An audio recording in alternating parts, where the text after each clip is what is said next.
Siamo in compagnia con Cristian Cervesato. Allora Cristian, uomo partita di oggi, 1-0 sull'Upetergina, più 9 sulla seconda.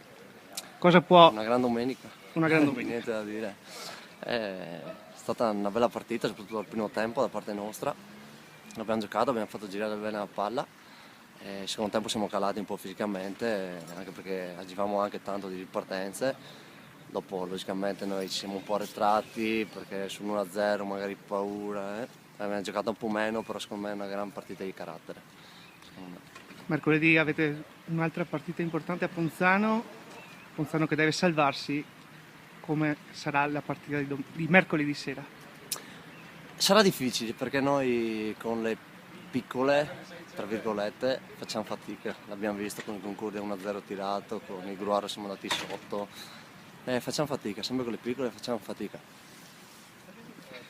E a tuo parere com'è il campionato a 9 partite dal termine?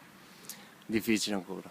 Anche se lunga. sono 9 punti attualmente di vantaggio sull'Union Ripa, che oggi lo ha so. perso a Distrana. Sì, però diciamo che l'Union Ripa ha fatto qualche scontro diretto un più di noi.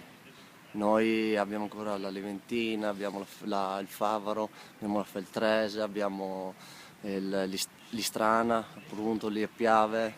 Abbiamo partite difficili e 9 punti ancora. Punti che Secondo serviranno più avanti dunque.